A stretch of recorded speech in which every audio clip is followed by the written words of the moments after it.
que estamos aqui? Por que estou aqui? Qual o sentido disso tudo? Essas perguntas que em algum momento da vida nos atravessam foram o centro da existência de um dos maiores escritores de todos os tempos, Lev Tolstói. Apesar de ter conquistado aquilo que muitos de nós considerariam o auge da realização, fama mundial, fortuna, uma bela propriedade rural, esposa e filhos amorosos, Tolstói mergulhou numa escuridão interior da qual quase não saiu. Neste vídeo, vamos atravessar com ele esse labirinto da alma. Exploraremos o que o levou a essa crise, como ele tentou escapar dela e o que, no fim das contas, o fez encontrar alguma paz. Essa não é apenas a história de um escritor russo do século XIX.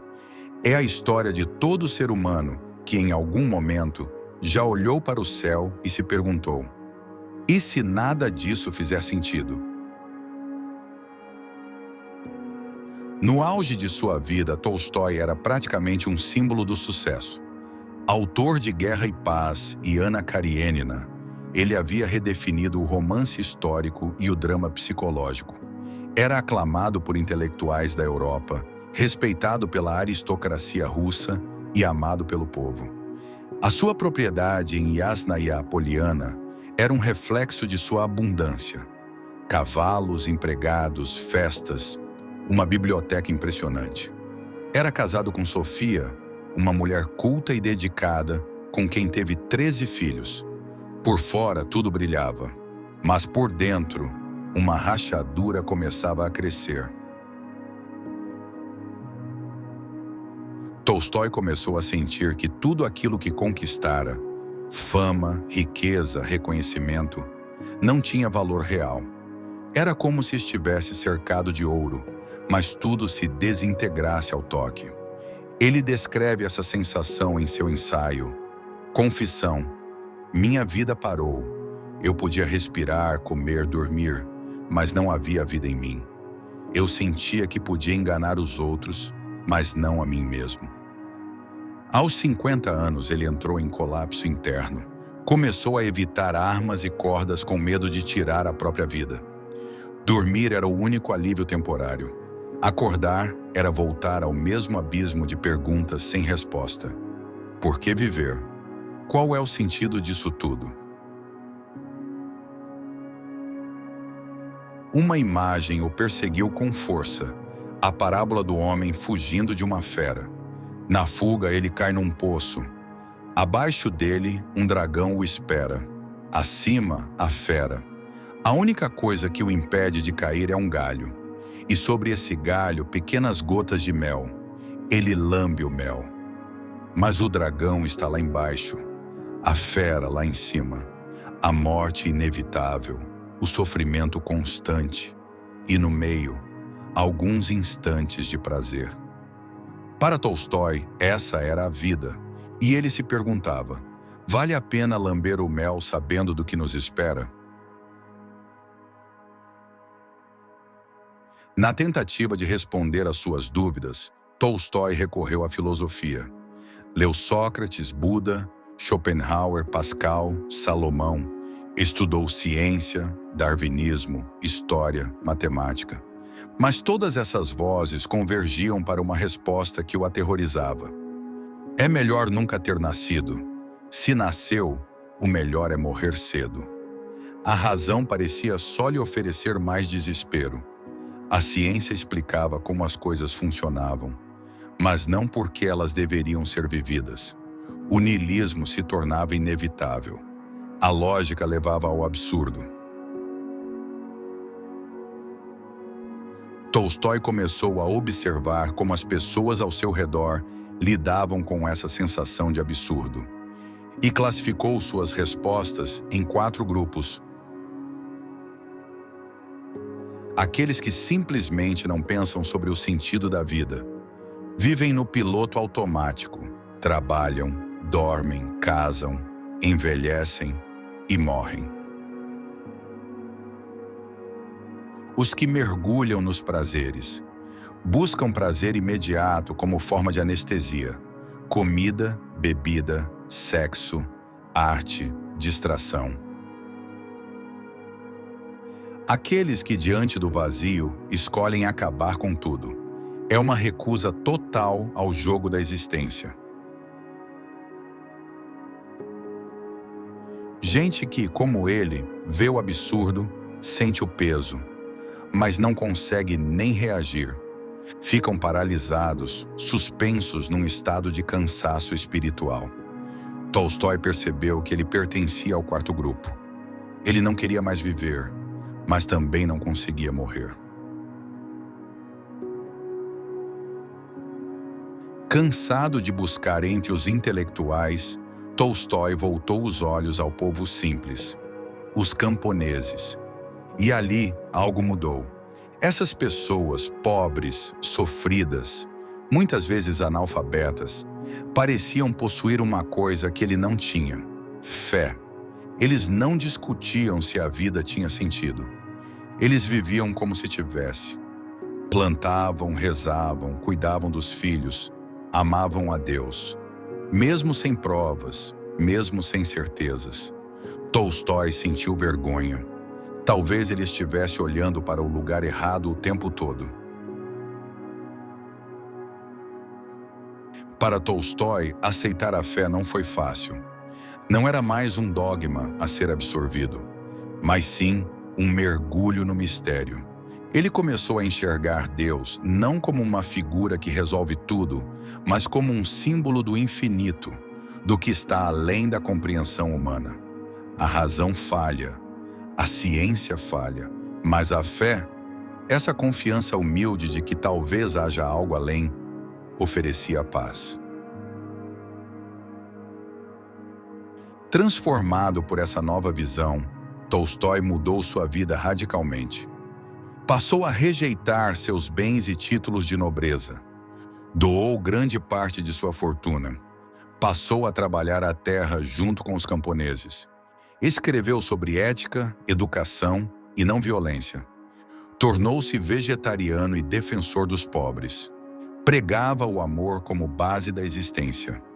Essa nova vida trouxe conflitos com a esposa, com a igreja e com o Estado russo. Mas pela primeira vez em muito tempo, ele estava em paz. Ao renunciar aos excessos, Tolstói não estava apenas buscando paz interior. Ele estava fazendo um protesto silencioso contra o sistema. Enquanto os aristocratas da Rússia viviam cercados de luxo e opressão, ele escolheu dormir em camas simples, vestir roupas de camponês e plantar sua própria comida.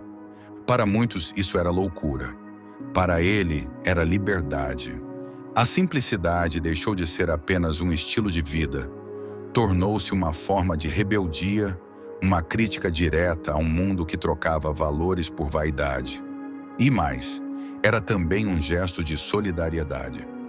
Ao se despir de privilégios, ele se aproximava do povo que antes observava à distância. Tolstói entendeu que não dá para buscar o sentido da vida se você não está disposto a olhar com honestidade para a injustiça à sua volta. A transformação espiritual de Tolstói não foi bem recebida por todos, especialmente dentro de sua própria casa. Sua esposa, Sofia, com quem havia compartilhado décadas de vida, não compreendia por que ele queria abrir mão da fortuna, dos direitos autorais, do conforto e do reconhecimento. Ela via tudo isso como fruto de esforço e temia o que seria da família se ele levasse seus ideais às últimas consequências. Tolstói, por sua vez, via o apego da esposa como uma prisão. Esse abismo crescente entre os dois se transformou num drama doméstico, doloroso e intenso.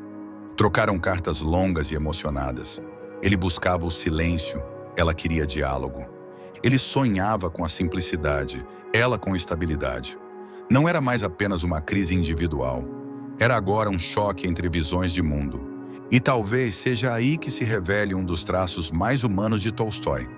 Mesmo quando encontrou sentido em sua vida, ele não deixou de ser atormentado pela dor de não poder compartilhá-lo plenamente com quem amava. Outro fruto de sua transformação foi sua radical posição pacifista. Tolstói passou a defender a não-violência como princípio absoluto.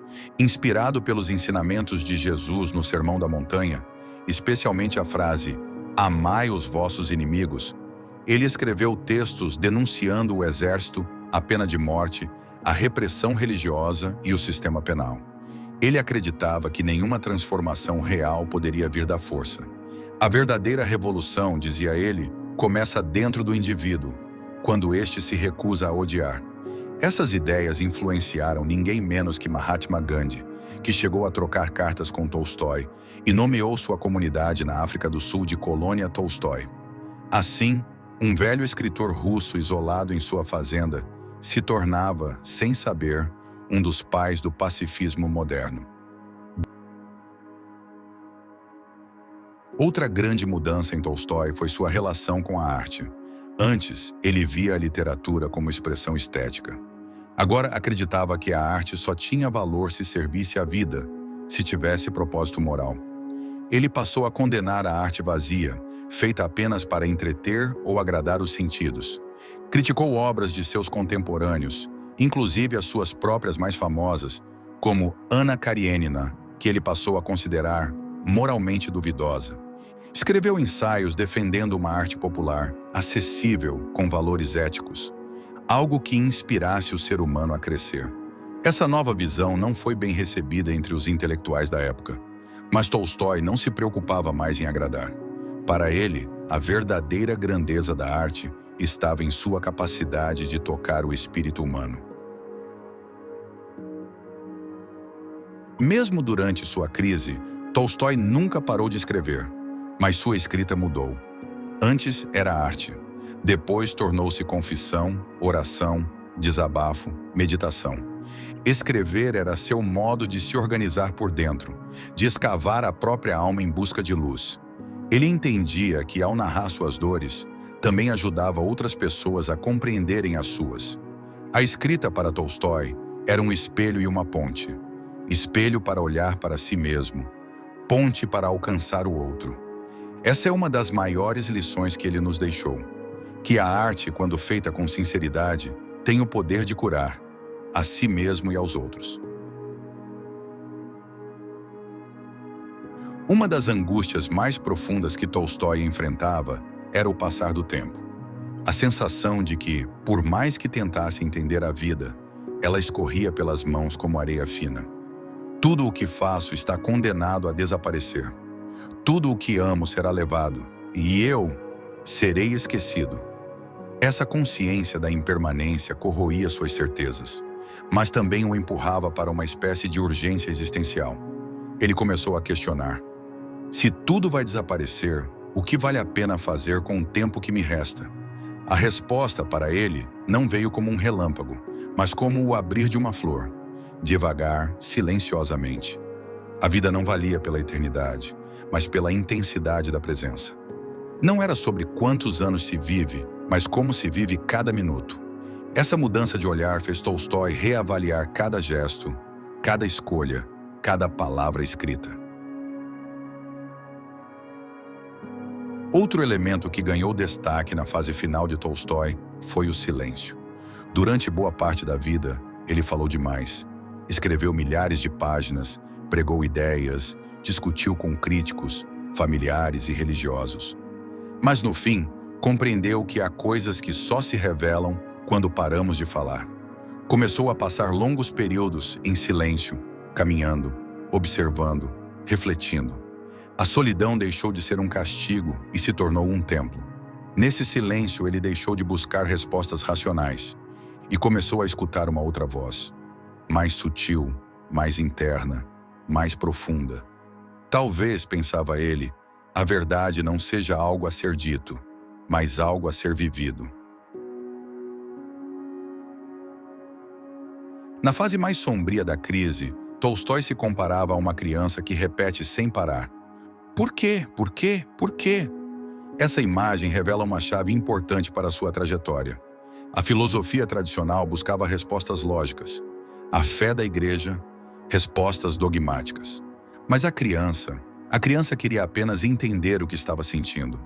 Tolstói percebeu que, em algum ponto da vida, havia se afastado da pureza da pergunta infantil, trocando-a por certezas adultas.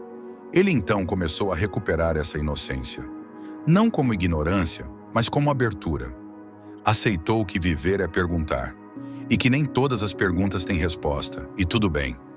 Ao reconciliar-se com sua criança interior, Tolstói deixou de tentar controlar o mistério e passou a caminhar com ele. Um traço marcante dos últimos anos de Tolstói era sua profunda humildade diante do que não compreendia. Antes ele queria dominar o mundo com palavras. Depois percebeu que há grandeza em se curvar diante do que é maior.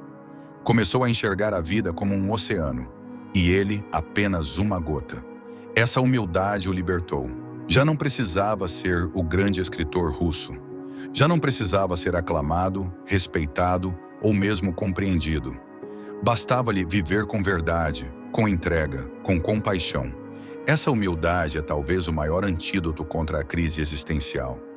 Não precisamos entender tudo. Só precisamos ser íntegros diante do que somos. Em um momento de epifania, Tolstói pareceu entender algo que muitos de nós resistimos a aceitar. A vida é trágica, e é por isso que ela é tão bela. A morte, o sofrimento, o absurdo, tudo isso nos rasga por dentro, mas também nos torna humanos, sensíveis, capazes de amar, mesmo sabendo que tudo é passageiro. Tolstói passou a enxergar essa fragilidade como uma dádiva. Se fôssemos eternos, talvez não saberíamos valorizar um abraço, um sorriso, uma tarde de sol. É o limite que dá valor ao instante. E talvez o sentido da vida não esteja em durar para sempre, mas em viver de um jeito que transforme até a dor em poesia. No final da vida, Tolstói tomou uma decisão radical. Com quase 83 anos, saiu de casa sem dizer exatamente para onde ia. Estava cansado das disputas, da pressão familiar, dos conflitos com a igreja, dos discípulos que o idolatravam como um profeta. Queria desaparecer. Queria viver os últimos dias em paz, talvez num mosteiro, talvez na estrada. A viagem, porém, foi breve. Adoeceu durante o trajeto e foi levado à estação de trem de Astápovo, onde passou seus últimos dias. Ali, num quarto simples, longe dos salões de sua juventude, cercado de médicos, jornalistas e curiosos, Tolstói morreu. Sua última palavra, segundo relatos, foi: "A verdade, amo muita gente." A crise de Tolstói foi, no fundo, o confronto com a morte. E ao aceitá-la como parte inevitável da vida, como o dragão no fundo do poço, ele aprendeu a não temê-la. A morte deixava de ser um fim absurdo e passava a ser uma passagem, um retorno ao infinito do qual viemos. A vida não é um problema a ser resolvido, mas uma realidade a ser vivida. Tolstói parou de buscar uma resposta definitiva e passou a viver com mais leveza, humildade e verdade. Tolstói morreu em 1910, com 82 anos, numa estação de trem, em fuga da própria casa e das pressões que o cercavam. Morreu em busca de silêncio. Morreu tentando viver até o fim com coerência. Mas deixou algo precioso, uma herança de dúvida honesta, de busca verdadeira e de uma fé que não exige perfeição, apenas sinceridade. Seu legado não é uma resposta, mas uma pergunta aberta. Como viver de forma que a morte não destrua o sentido da vida? Já perto da morte, um de seus filhos perguntou: "Pai, você se arrepende de alguma coisa?" Tolstói teria respondido: "Só me arrependo de não ter amado mais." Essa frase encerra com simplicidade uma vida inteira de busca. Não importa o que ele escreveu, quantos prêmios recebeu, quantas ideias defendeu. No fim, o amor foi tudo o que restou.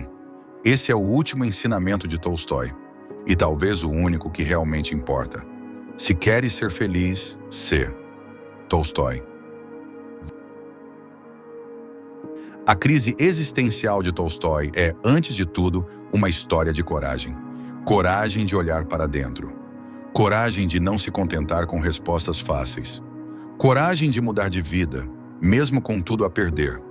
Ele nos mostra que o vazio não é o fim, é o começo. Começo de uma busca que, se for feita com sinceridade, pode nos levar a uma vida mais honesta, mais humilde e mais cheia de sentido. Tolstói não venceu a crise. Ele aprendeu a caminhar com ela, a transformá-la em pergunta viva, em motor de mudança. No fim, sobra a pergunta inevitável. E você? Como lida com o silêncio do mundo? Com a certeza da morte? Com a aparente falta de sentido? A história de Tolstói não nos dá respostas definitivas, mas nos convida a sair da apatia, a buscar, a viver com mais atenção, mais entrega. Talvez o sentido da vida não esteja escondido em alguma fórmula secreta. Talvez ele esteja nas coisas pequenas. Cuidar de quem amamos, servir sem esperar aplauso, silenciar quando tudo grita e continuar, mesmo sem garantias. Se há uma mensagem que atravessa toda a vida de Tolstói, é essa. O amor é a única resposta que não se desfaz com a morte. Não o amor romântico idealizado, mas o amor real, cotidiano, sacrificial. O amor que se oferece, que se doa, que constrói silêncio onde havia grito, paz onde havia confusão. Tolstói nos convida a sermos humanos, mais humanos do que fomos ontem. E talvez, no fundo, essa seja a única forma de fazer sentido da vida. Viver como se o amor fosse tudo.